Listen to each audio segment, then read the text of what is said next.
Is Sofr, and how has it gained so much of domination in the interbank money markets as well as in the bond markets? Let's learn more. I'm your learning partner Sushila Hariharan, and if you're interested in a career in capital markets, trade life cycle, investment banking, and hedge funds, do subscribe to my YouTube channel where we have uploaded more than 300 videos on different topics on on these lines. We will talk today about SOFR, Secured Overnight Financing Rate, which replaced LIBOR about 4 years ago, which was the London Interbank offer rate, acting as a benchmark rate for interest rates. Have you heard of S&P 500? Have you heard of Nikkei 225 in the Japanese markets? Have you heard of Nifty 50 in the Indian equity markets? Then the bond markets and the money markets also need a benchmark of their own, and that benchmark in dollar terms is defined as SOFR, Secured Overnight Financing Rate. Secured means it is a collateralized trade.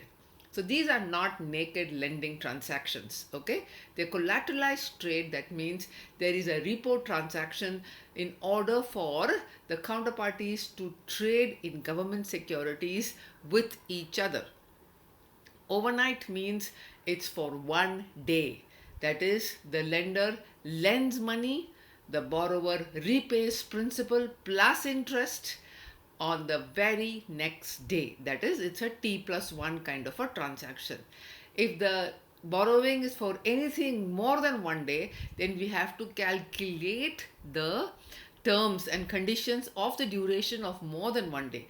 But SOFR, SOFR, is an interest rate benchmark only for overnight transactions. We have other term SOFRs that are released by CME, but that is in the United States.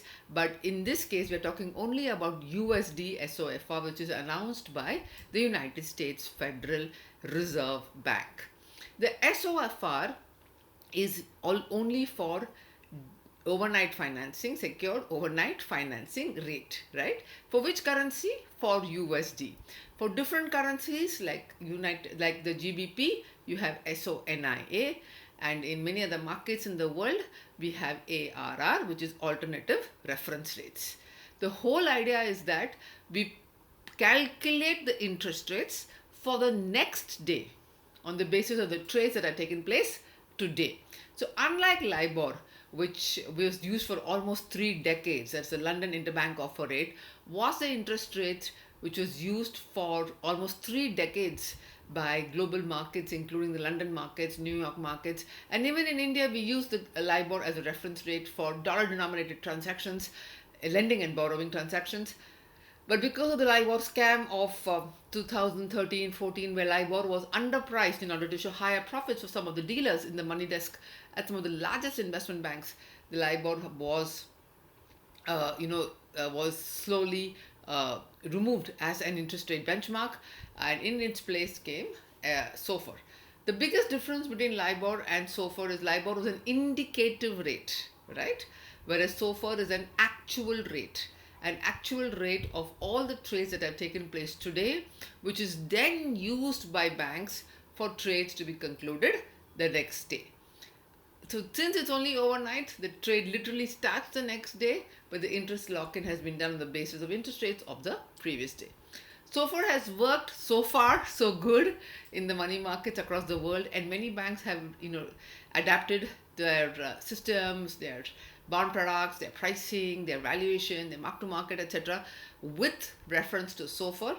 Let's see how long this can go on, because Sofr, it's a benchmark rate. Since it's a benchmark rate, a spread is added to the benchmark rate on the basis of which the actual transaction is then concluded. So suppose you say USD SOFR plus 20 basis points, then you go back and find out what was the USD SOFR, and you add 0.20 to it, 0.20% to it, to get the actual rate of the overnight financing transaction.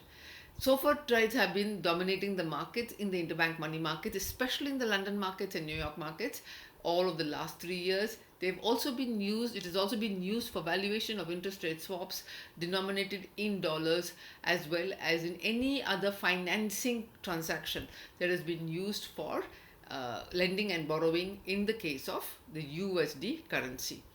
We'll see how far Sofr goes, because we'll have to understand that Sofr migration was not an easy task, especially for the large book of swaps that many of the investment banks had, and therefore the migration from LIBOR to Sofr took almost 18 to 24 months. But till now, it's been working fine, seamlessly, and nothing that I have heard resembles the fact that it could have gone wrong. So let's hope this continues in the future as well. Thank you so much for watching in.